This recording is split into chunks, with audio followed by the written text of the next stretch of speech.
All right, so moving into chapter 7, scatterplots, association, correlation.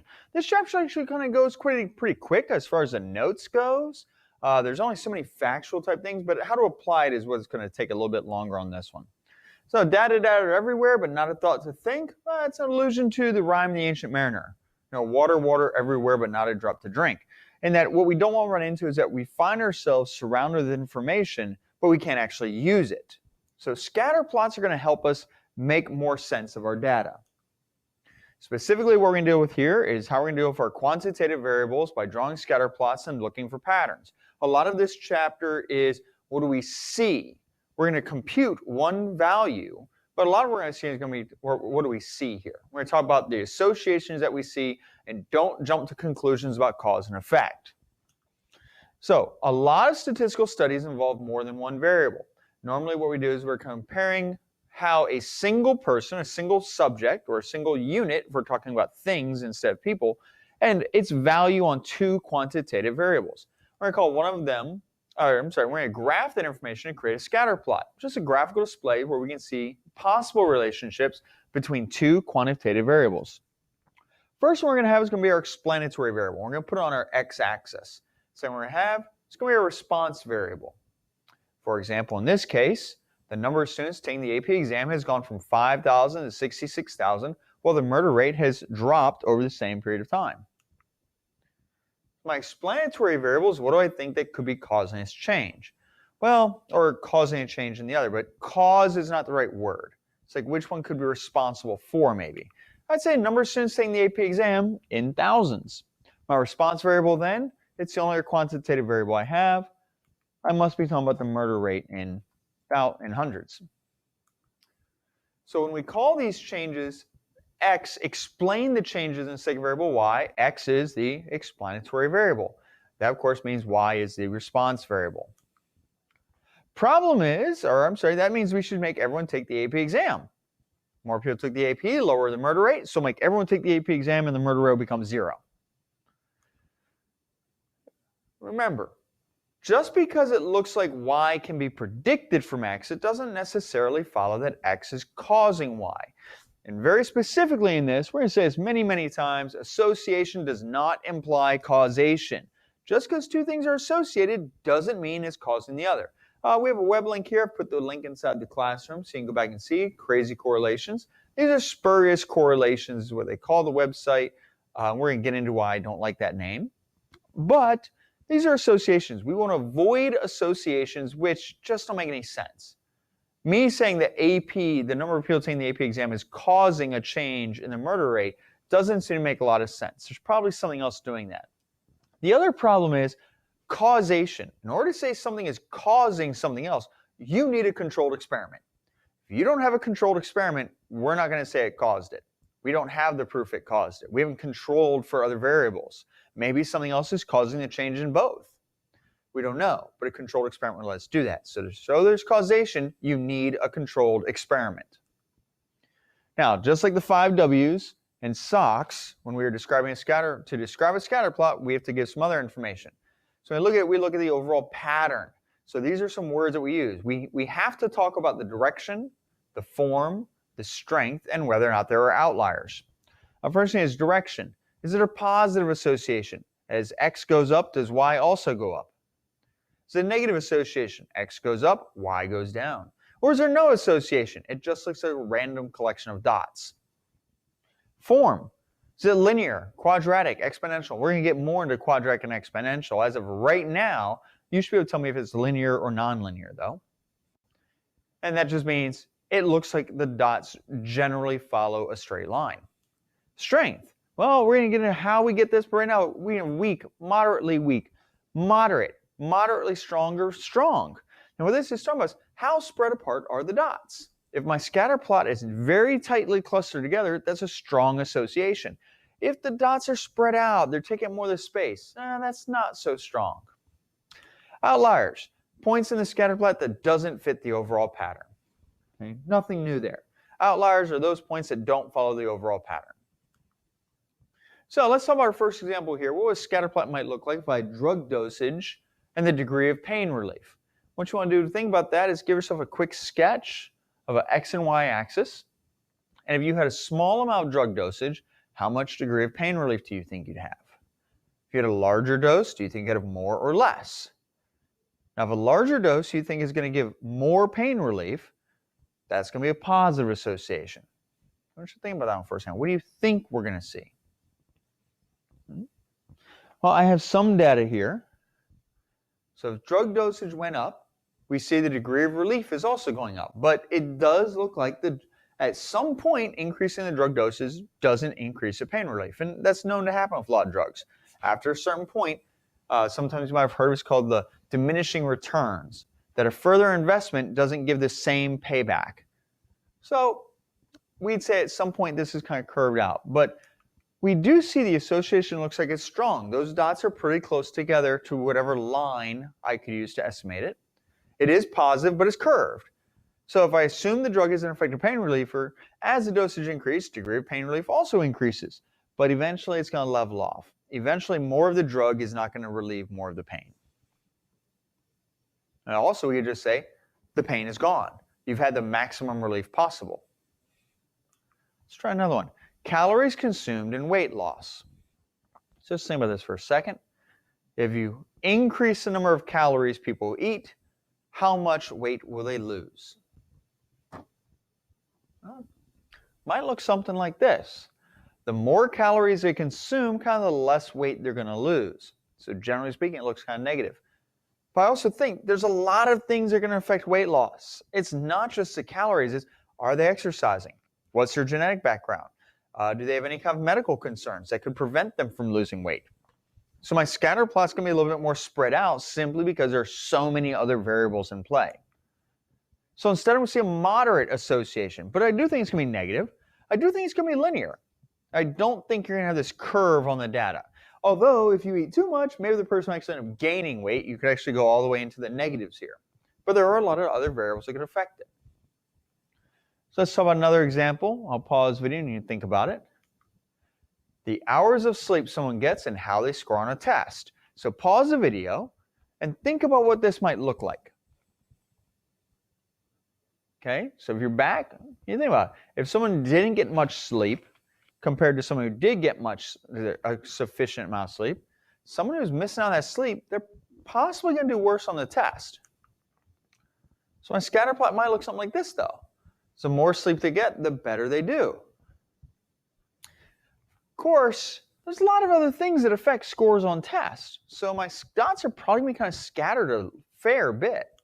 So it looks like the association will be kind of weak actually, because so many other things actually affect it. But it would be positive, it would probably be linear. A well-rested person is probably going to do better on something that isn't well-rested, but it's weak. There are so many other variables involved. And by the way, I might get an outlier, and this isn't technically an outlier. But if someone saw this and said, hey, that looks like an outlier, you know, we've talked about our direction. Remember, we've talked about our direction, our form, and our strength. We didn't talk about outliers. They might think that's an outlier.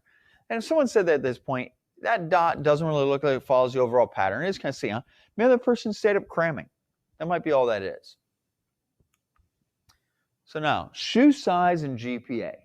So pause the video. I want you to think about someone who has small shoes and someone who has large shoes, and what do you think about their GPA? All right, so if I'm back, well, I might have drawn something that looks like this. Because shoe size and GPA, I don't see why there would be any kind of connection. So there's probably no association. It's going to look like it's just complete random assortment. Because I don't see a reason why there would be. So correlation. Okay, at this point you haven't heard me say correlation too much. It's because correlation is a measure of strength of the linear association between two quantitative variables. So in other words, my variables, I have to get a linear scatter plot before I can come up with a correlation. And we'll have ways to straighten out curved data we're going to go into. Next is correlation. In order to look for the correlation coefficient, it's also called R, you must verify you have quantitative variables condition has been met. Meaning your variables have to be numerical and that you can do mathematics with them, that it doesn't give you nonsense. One of your variables shouldn't be things like telephone number, zip code. You can't do math with those kind of numbers. favorite flavor of ice cream, hair color. Because you can't say as X is increasing and your X is actually hair color.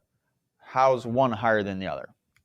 Next, has to be straight enough. Now this is kind of a judgment call. You're going to look at your scatter plot and decide, does this look linear? All right, finally, we want to check our outlier condition. Report the correlation with and without the outlier. Remember, we can't discard data. So this is actually a pretty common question I see things asked about, well, what would you do if you're outlier? Well, I had to report the correlation with the outlier in there and without the outlier in there. Can't discard data just because it doesn't fit the overall pattern. Okay? All data is important. So if we had to do this by hand, this is what our correlation coefficient would look like. R is the sum. Let's see, I'll mark some as we go through these. It's the sum of each of the individual x's minus their mean times the y value minus the mean of the y. So what I'm saying is if I took the average height and GPA, I'd take the first person's height and subtract the mean height, and I'd multiply that by their GPA minus the mean GPA. After I've got done doing that for each and every individual, I add them all up, and I divide by the total of the number of observations minus 1 times the standard deviation of x times the standard deviation of y of my explanatory and my response variables. Now, if you notice, that means these have no units. These are just like how I calculated z-scores. Remember, our z was x minus the mean divided by the standard deviation of x. That gets rid of all the units. There's none left. So R is a standardized observation. There are no units. It's also not a percentage. It's just a decimal. So it doesn't matter if I'm talking about shoe size, I'm talking about how much money someone has, I'm talking about how loud their stereo is. Doesn't matter which one of those it is, there are no units. I can also switch my axes. That my x gets put on the y-axis. My y is on the x-axis. I'm still going to get the same R because math multiplication is commutative. I can change the order of that multiplication. I'm still going to get the same value. I'm doing x times x, y, or y, x times y. Well, that's the same as y times x. Standard deviation of x times the standard deviation of y. That's the same as standard deviation of y times standard deviation of x. Doesn't matter if I swap axes. My R is going to remain the exact same. It'll stay the same if I change units. If I'm scaling, if I change from feet to inches, or inches to centimeters, my R will remain the same. Those multiplications would be canceled out of that formula. So there's some characteristics of R, some things about R we want to know. First of all, if R is greater than 0, it means there's a positive association. By the way, if R is 1, it means all my points lie on a straight line, and it's positive. Now, it doesn't mean it has a slope of 1, but it's positive, and my points line up to a perfect line. If R is less than 0, there's a negative association. If R is negative 1, they're all on a straight line again.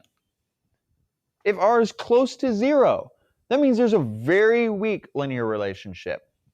And actually, the closer R gets, the further R gets from 0, the stronger the relationship. But the closer R is to 0, the weaker the relationship. So I might say a negative 0.1, that's a very weak relationship. A positive 0.1 is also a very weak relationship.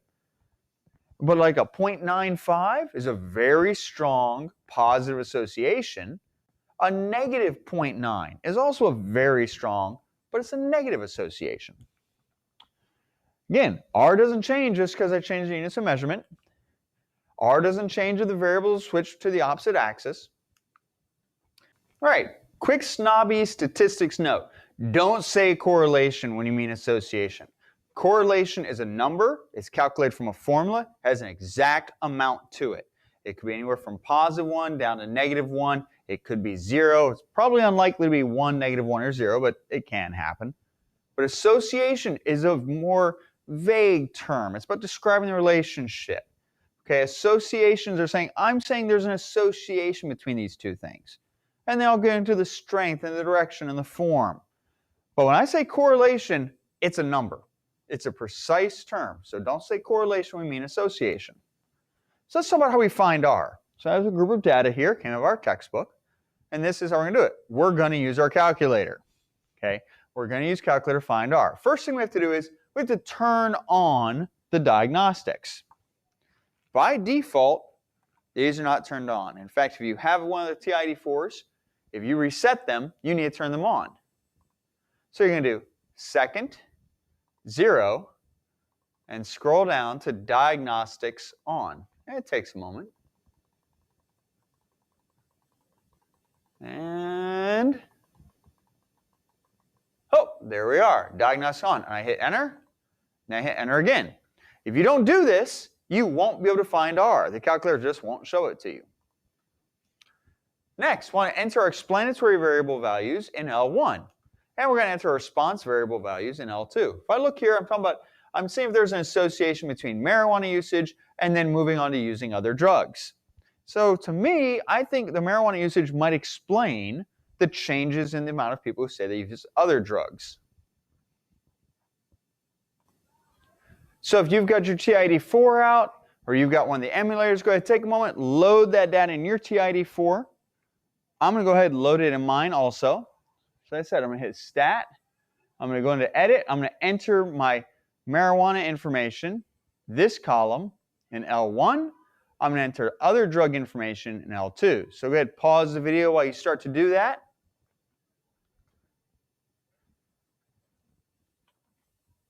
All right. If I unpause the video, that means must have it. Let's see. Got my data. Now, here's some important information.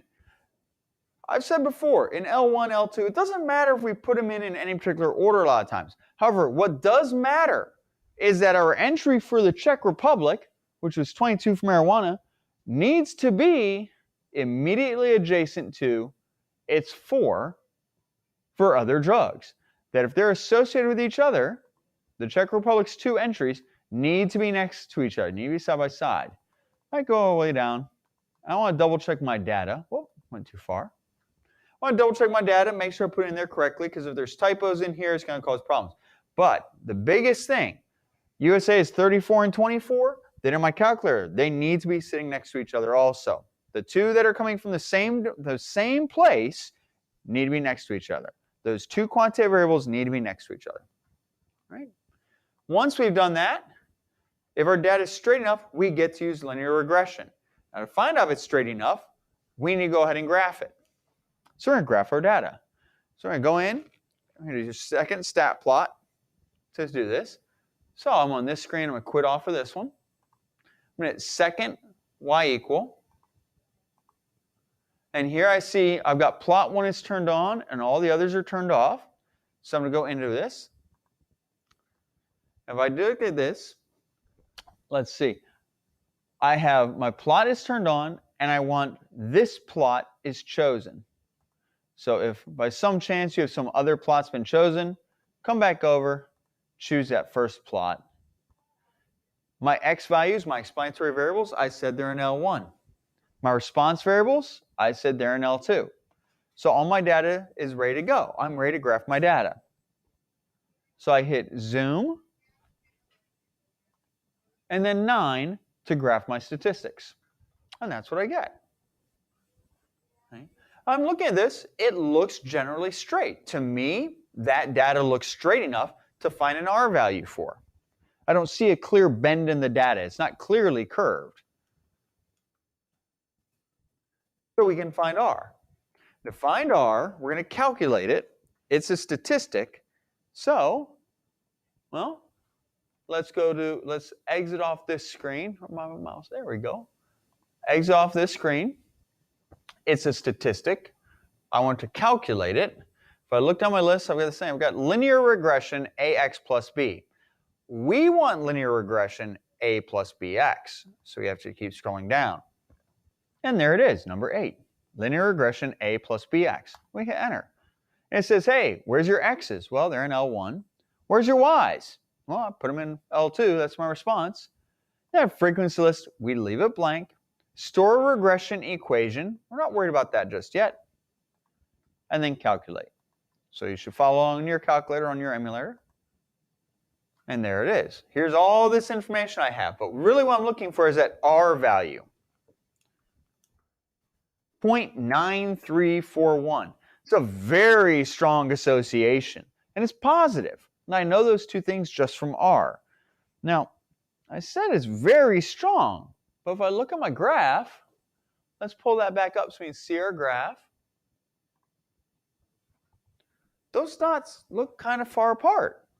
Remember, the calculator figured out how to scale this for it. What it did was it zoomed in on the data.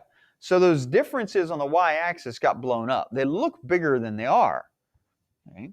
These points of data are actually pretty close to each other. So our R is 0.93 because these points are they're pretty close, but because of how zoomed in we are, those differences look bigger. But if I needed to graph this, I could. And what I want to do is, if I had to graph this on air-shaped paper, I have the graph, I know it looks like this, and if I hit trace, I can move from point to point and see what their values are. So I know this is a 4, and that one's a 3 on the y-axis, as an x is 17. I can also look at my data and see what the smallest and largest piece of data are. If I can go between it, it shows me the values for each point. I can cycle through them using the trace function and then just pressing the right button until I've got all of them. And looks like that's all of them. Yep, my 12th position, I'm done. But my R, so I have a very strong, positive, linear relationship. And on this graph, I didn't really see any outliers. So I'd say I have no outliers. Now again, that's not my complete answer though. So again, let me try one more time. I have a very strong, positive, linear relationship with no outliers between percent of people who've used marijuana and percent of people who've used other drugs. Whenever I give an answer, we have to give that context in it. What are we talking about? So having all done that, we've found R, we've seen how to find R. That's it. That's this section. Okay? So you want to read the chapter though, go over it. There's some other terms in here we're not going to spend a lot of time on. I want to make sure we start the homework. We have some suggested problems. The answer key for the suggested problems being posted. And then of course you have web work and 4 questions out of the textbook to actually do. And on the web work, it'll show you those 4 questions. So good luck. I look forward to seeing y'all in class.